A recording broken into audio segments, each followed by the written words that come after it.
you so much, everyone. Youths in the ruling All Progressives Congress, APC, are asking President Muhammadu Buhari to sack the governor of the Central Bank of Nigeria, Mr. Godwin Emefiele, over the continued hardship being faced by Nigerians as a result of the policy of the redesigning of the Naira note. They addressed journalists in Abuja, and the convener, Ayo Oyalowo, at that press conference says that the policy is targeted at ensuring that the party lose the 2023 presidential election. The youth are drawn from across the country, and they're wondering why just 11 days to the elections, Nigerians were still facing severe hardship over the monetary policy, arguing that the central bank governor is deliberately turning millions of Nigerians who would want to vote for the party against it. I'm now being joined by the convener of that group, Ayo Oyalowo. By every look of it, you're not a young person at all, is it? I told you we are not young. I don't know where you brought the word young from. You're not youth, but you may be young. Everybody is young. Thank you so much, Ayo, for joining us tonight. Thank you, Sean. Right, indeed. Mate, you made some very strong allegations. You're asking for some very difficult decisions from the president. On what basis are these allegations and your submissions at that press conference? Thank you, Sean. I actually wanted to read something here, but I'll have it in my head. The presidency released a statement through his spokesperson, Malam Garba Shehu, that they will study the Supreme Court judgment and abide by it. And also the attorney... It was actually an injunction. Yeah, the court injunction. Yeah. Don't worry, you are the law student. No. So because there's no position yet. And then the attorney general also, but you know, he said the status quo should stand. For now, that means the old Naira note should have been in use. And also the attorney general told the same line. So when we say the president should sack the CBN governor, we are saying that he's disrespecting not just the Nigerian people and the Supreme Court, but he's even disrespecting the man who appointed him in the first place. Because if the president, through his law officer, says they will study and follow whatever the injunction is until there is a substantive statement by the Supreme Court, when they sit down to actually hear the allegation. Because what we have here is an ex parte motion saying stay execution until the case is properly heard, which was heard today, and then it was also moved to 22nd of this month, which is about next week, I think Monday or Tuesday. So if he is now deliberately going against what the law officer, who we believe is representative of the president, is saying, then why is he still in the office? I mean, Sean, let's look at this. Why would he say that he's going against it? Because... Has he taken any decision? Yes, because we saw today that a statement emanated from the CBN that the old note can no longer be used as a legal tender, which means he has disobeyed not just the Supreme Court, but he has gone against what his employer... Have you been able to verify that statement, if it's coming from the CBN? But you saw the news everywhere today. No, that money is being rejected by people. And now let's talk to ourselves. Sean, as we speak, Britain has just changed its currency because the Queen died some time ago, and they have a king, and his face is going to be adorning the new currency. There is no drama about it.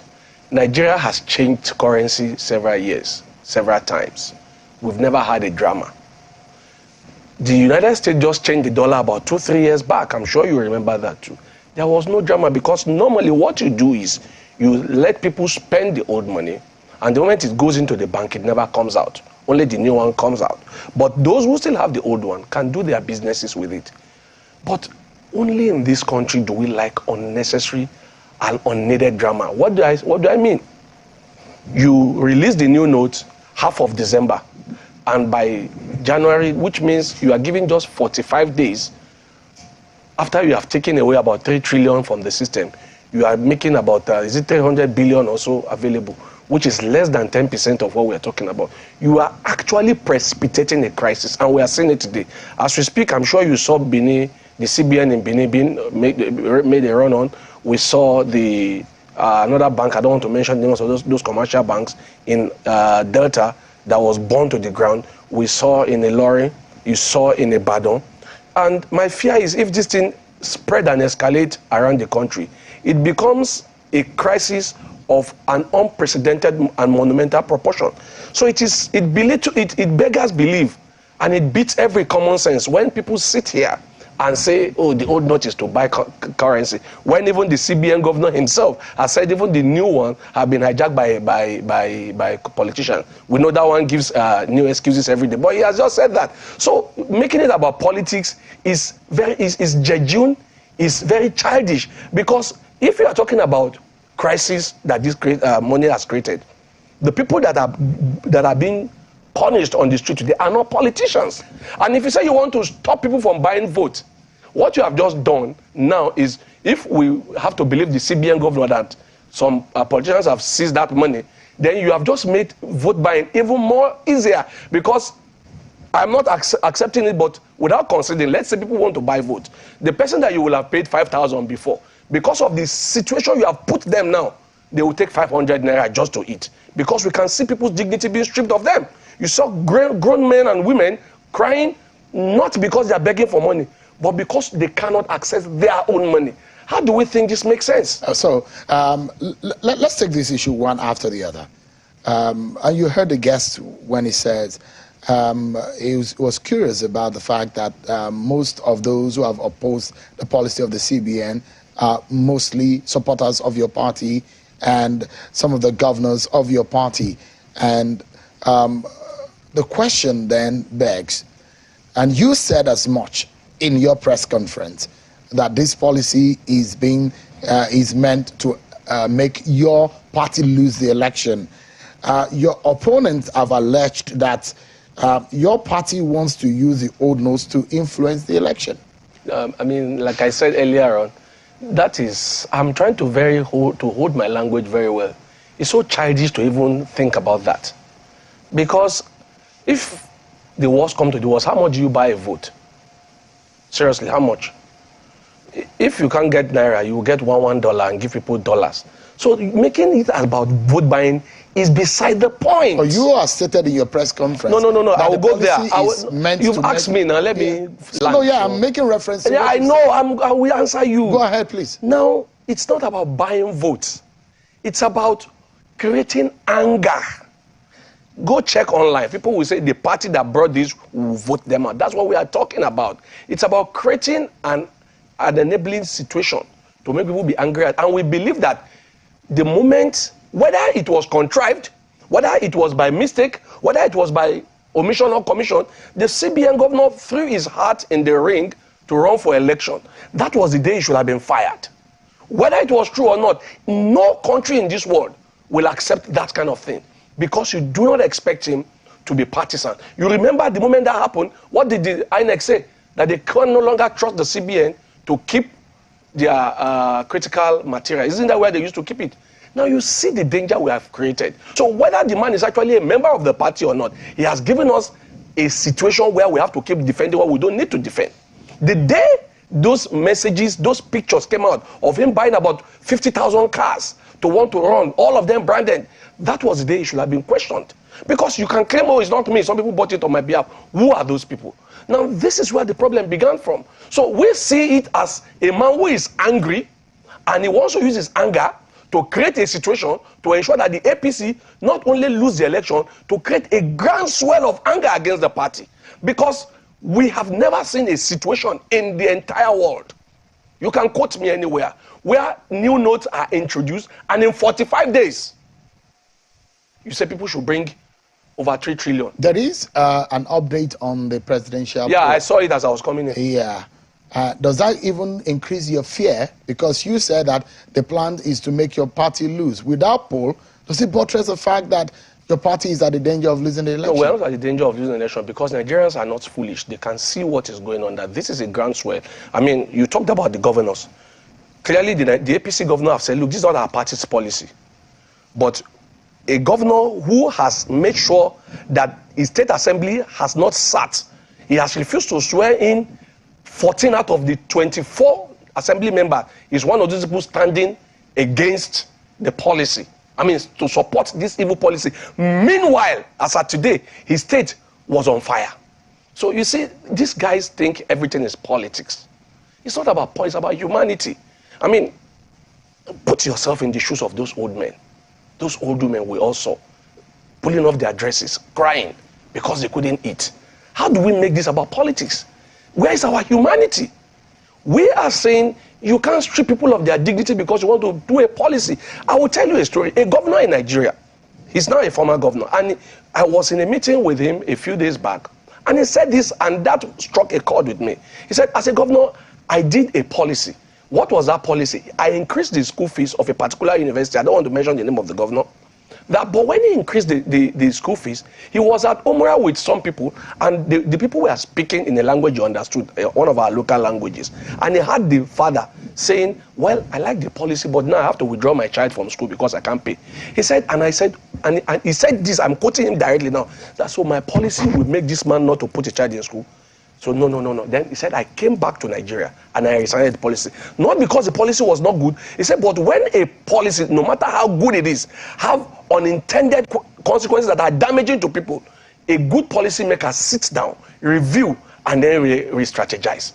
Ayo, did your party see this coming? Is it a situation of a house divided against No. It's not the house divided against itself. Like I told you, it has something to do with our party. We have a man who lost, or who thought, because he has acquired whatever I think it is he has acquired, has done some very bad things, and probably some people have promised him that we will shield you, just ensure that they don't come back. Maybe not. But this is what we are looking at. That is why we are appealing to the president. That look, you have a legacy. You've spent 8 years. For the whole period you were a president until now, there have been no fuel crisis.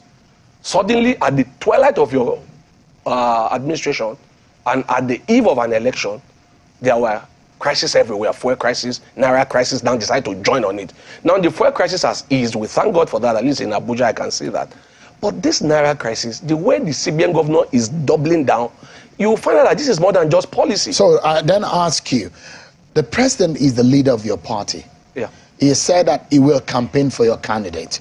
You have alleged, which he has been doing now. Yeah, you have alleged that the on-the-ground pinnings of these is for your party to lose the election. Don't you think that the president has a bird's-eye view of the situation? Yeah. Just for a moment, as a leader of your party, do you think that the president, who you are saying that should take action, sees things from every angle and perhaps is taking the best decision? Okay, well, you remember the president was interviewed some times back. And one of the things he said is that he doesn't want people to mobilize thugs and funds to commit electoral fraud and stuff. That's a legacy he wants to leave. Beautiful legacy. However, if you remember, I don't know how old you are, but in 1984, he did this exact thing. Don't worry, I was alive. He did this exact thing. I was in secondary school then, and my mom was a bank worker then, so I followed the event very closely. And he did it, and it worked. So you see, sometimes novelty, so somebody came to sell it to him, he will buy it because he thinks it's the right thing to do. However, like I said, this is where you are taking the president away from this issue. If you are the policy maker, and your policy have unintended consequences, you need to sit down and take a break and take a review. Now, the Supreme Court has said let the status quo remain. But we are getting mixed messages. The CBN say they won't take the money, that money is no longer legal tender. People should come and write application and wait for 4 weeks to get their money. What we are telling Nigerians is this is not our policy. And when Asiwaju wins, God willing, he will reverse this. If you have lost money in this, the money will be changed because this policy is not human policy. And I will give you an example. I remember in this your studio, Malam Nasir Rufai said something, which was very key. And it's true. If you go to so many northern states, apart from the state capital, there are no banks in the villages. He gave example of Yobe and Borno, which is true. If you take away the capital, most people are unbanked. How do you give them 45 days? And don't forget, this government has been big on SMEs and all sorts. Most of these people who businesses are 5,000, 10,000, they are 100 kilometers away from the capital. How do you want to deny them? We've been sitting down here today, but we have forgotten. If just last weekend, somebody that I know got into a big trouble and we needed to send just about 100,000 to the person. 3 of us could not send. All our bank apps were not working. And the person was in deep trouble. Now, this is it. We use technology. We will do cashless. We will do all these things. But you see, anywhere in the world, these things are encouraged. They are not legislated. They are not draconian. They are not done in a draconian way. So even if you want to encourage cashless transaction, what you do is you make sure that you remove all the unnecessary charges. Today, if you see, if I show you my bank app, you will see they charge me for transfer, charge me this, charge me that. Just small transfer, you get plenty charges. Then you get them charging you for ATM maintenance, they charge you for card maintenance, they charge you for all manner of spurious charges. So if you want to encourage cashless transfer, you don't force people and make people's life miserable. We're due for a break in just a few minutes. Okay. And I'd like you to respond to these, and it takes us to break. Now, and I'm trying for our viewers to understand and break things down. If your group at that press conference came out to say, this policy is meant to make your party lose the election. This policy, the CBN governor said, was approved by the president. The president has also come out to say he has approved it. Now, the president is a member of your party. Are you invariably or are you indirectly accusing the president of wanting your party to lose the election? Well, you see, the thing is, I don't know what the president is thinking, so I can't talk or say what he's thinking. The only thing I can say is that he has been following our candidate to some of the state to campaign, so invariably he wants him to win.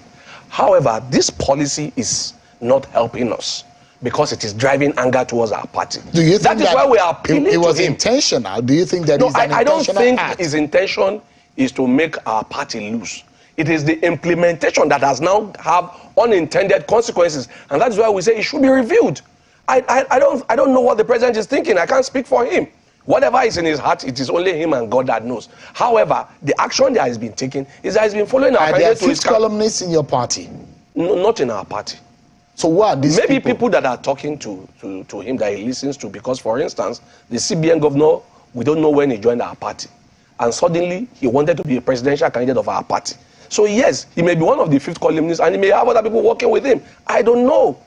But whatever the CBN governor is doing clearly is intended to cause harm. Not just to our party, but to the generality of Nigerians. Because for people that are not able to access money, to buy medication, to eat, they are not just our party members, they are Nigerians. I want to ask you, maybe the CBN governor, maybe he thinks that he's doing his legitimate job. If you are asking for his sack, is it fair to him? Because his employer is the President Muhammadu Buhari. Just a moment. Okay. His employer is President Buhari, who thinks the man is doing his legitimate job because he gets the approval of the president on this policy. You say he's doing his legitimate job, and is it fair to him? And I will just use this small proverb to close it. If you are sent the task of a slave, try and deliver it like a freeborn. You have put out the policy, you have seen the reaction all over the country. You don't need to go to court. You don't even need anything beyond a little common sense to see that there is problem. When there is a problem, like I keep using this word, when there are unintended consequences, no matter how good the policy is, let's have a review. This policy has, see people burning down banks. Who bears these responsibilities? He's even throwing his own, his constituency under the bus. He was a former banker. He was an MD of a bank. His own particular bank that he came from have shut down for the past 1 week. So what are we talking about? You cannot make transfer to that bank. I don't want to mention the name, but he knows the bank he came from. Should your party lose this election, would you blame Emefiele? We will not lose the election, don't worry. We don't have any fear about losing. We will not. I don't even think about it. What gives you the confidence? Because Nigerians know that we didn't create this problem. And Nigerians know that whatever Emefiele is doing, he's doing it in order to fight back because he did not get the party nomination. You think? I know. You think the people that are burning the tires, and you have said it yourself, that some people are saying... Maybe you need to go on the street and speak to... I've spoken to a few people. I was in the petrol station a few days ago. I was at the Suya joint 3 nights ago. And the discussion we had, everybody knew where the issue is coming from. So we're not afraid of what will happen. And like our candidate said, just keep the peace. And we are going to tell people to try and keep the peace so that we will not have them bring out another idea of an entire national government. Ayo, let me bring you to the realist circle. Okay. The game is a game of a win or a lose. I know. So it's either you win or you lose. We know. And you could win. I've lost before. So the question is that election was in school now. Forget that thing. You'll be saying it since. There's no small election, Ayo Oyalowo. It was small. But the question is that is either you win or you lose. Should your party lose this election, would you blame it on someone else? Well, I have told you, and I'm going to reiterate it, we will not lose the election. All right. That takes us to break, everyone. When we return, I'll be speaking with Ayo Oyalowo on what happened today in Rivers State. Is it possible that Governor Wike might be endorsing Bola Tinubu? If that happens, what would change in the game? These are some of the thoughts that should be on your mind. And let's ask the question tonight. Deliberate on this part of the conversation on the politics of 2023 elections. Stay with me, everyone. We'll be right back. Thank you so much, everyone. Let's get back to the conversation with Ayo Oyalowo, a political economist and a member of the APC. Thank you so much indeed for joining us. Thank you, Sean. Now, have you considered this? 13 political parties have vowed that they will withdraw from the race this election if the CBN governor reverses itself on the cash sword policy. What do you have to say to that? All those 13 parties, they will not have up to 5,000 votes nationwide. Nationwide. So it's not an issue. It tells you that for them, it's about politics, not about human lives. And you remember when we were on break, I told you about what happened in India in November 2016, when they forcefully also did something similar to what we're doing. Forcefully withdraw the 5,000 and the 1,000 rupees in the guise of fighting against black marketeering. Eventually, what they succeeded in doing is to wipe out 1.5 million jobs. So what you are going to do with this is that the lowest cadre of people, you are wiping them out of the economy, you are wiping out jobs, and then you are going to, whatever you say you are fighting against, the black market that they say they were fighting against has returned in full force. So clearly, you have to think through things. Forcing and dictating a policy, especially fiscal, monetary policy like this, doesn't work. It never works. People will always find a way around it. So whatever you need to do, think through it. There are always better ways of doing it. Those parties are just jokers, seriously. Quickly, before I move into other issue. Sorry, let me just ask you, do you even know the name of any of the presidential candidates off heart? They're just jokers, so it's not a problem.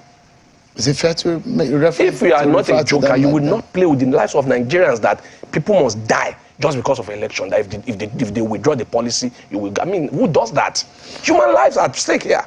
How do you then speak to Nigerians? Because you're campaigning, the name of your candidate will not be on the ballot. It's going to be the logo of your party.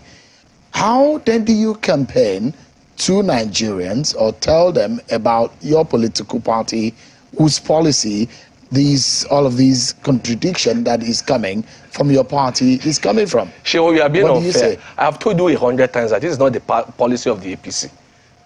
This is the policy of the CBN government. You are confusing me now, actually. Yeah, it's not the APC. You know why it's confusing? Because it's not in our manifesto that we're going to change money 45 days with the election. We didn't say that to Nigerians. I asked you the question earlier. Yeah. The policy was approved by the president, the leader of your party. Well, I told you that the president did that before.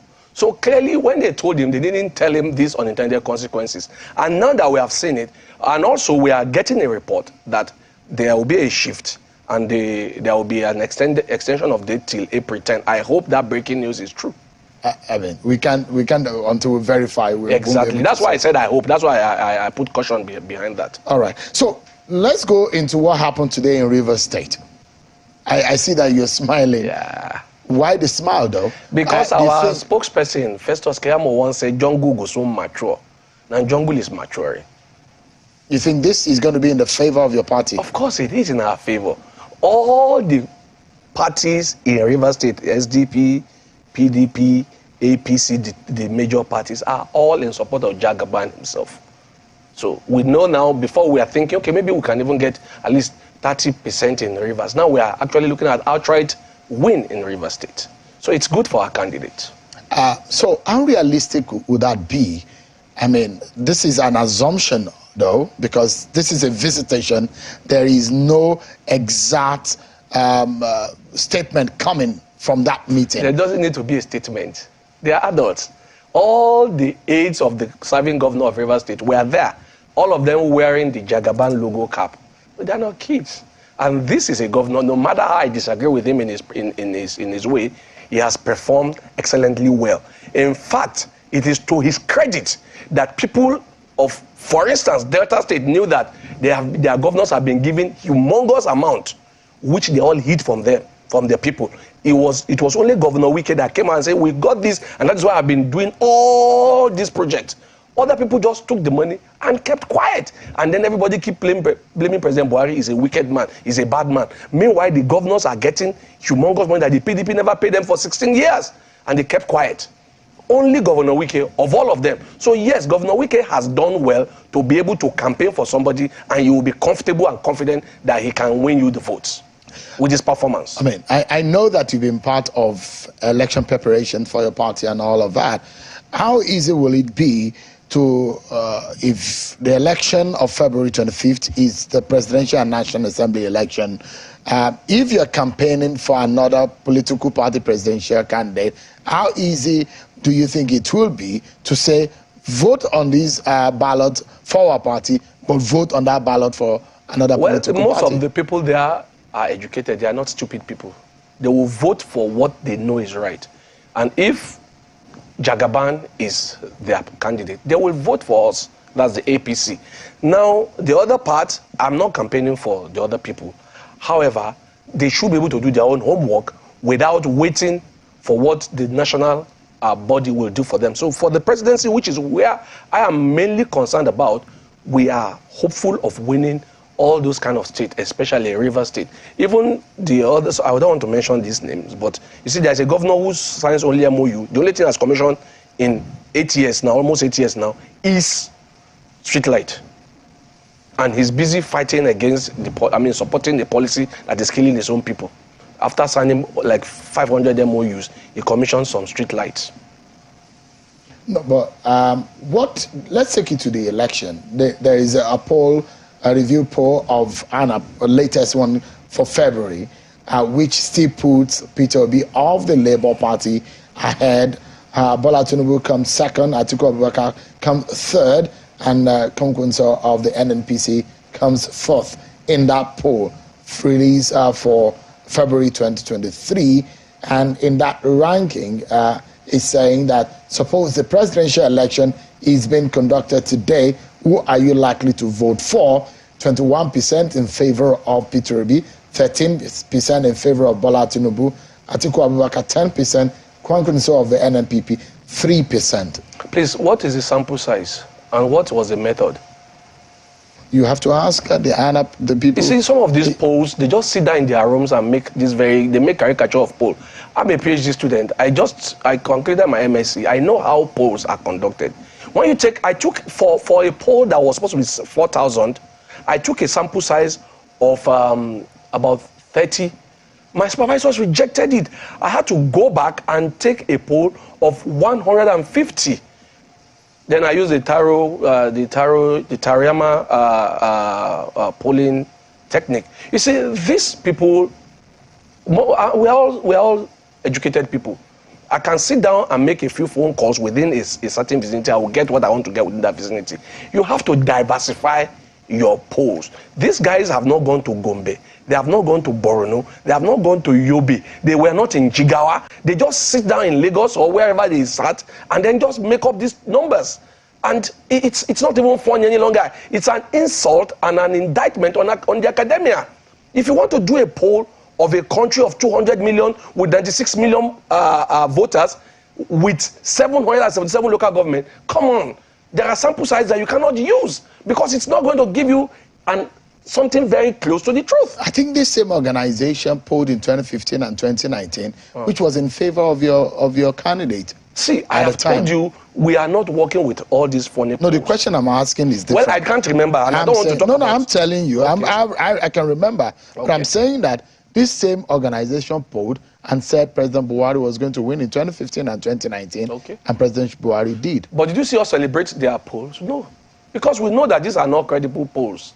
A credible poll will take a substantial sample size and a diverse sample size. Is it because it's not in your favor? No, I just ask you a simple question. You say I have to ask them, but I'm telling you that for a land size of Nigeria with 96 million voters, thrown around about 100 and something thousand polling units, come on, you just took sample size of 2,000 people and you say it will give Peter Obi is being tipped from that poll to win the election. The same people say Peter Obi will win Kwara State, he will win Lagos State, he will win Oyo State. I called my brother in Ogbomoso, you know I'm from Ogbomoso, and they've never had the name. So you see, it's easy to sit down in your room, make up these figures and throw them around. We are not bothered about all this. For what they are trying to do is, they know that Peter Obi will not even come second. He might come fourth after lower than rejected ballot, so that they can now have reason to create problem. That's why they are doing all these things. Ayo Oyalowo, political economist and member of the APC. Thank you so much for coming tonight. Thank you for having me.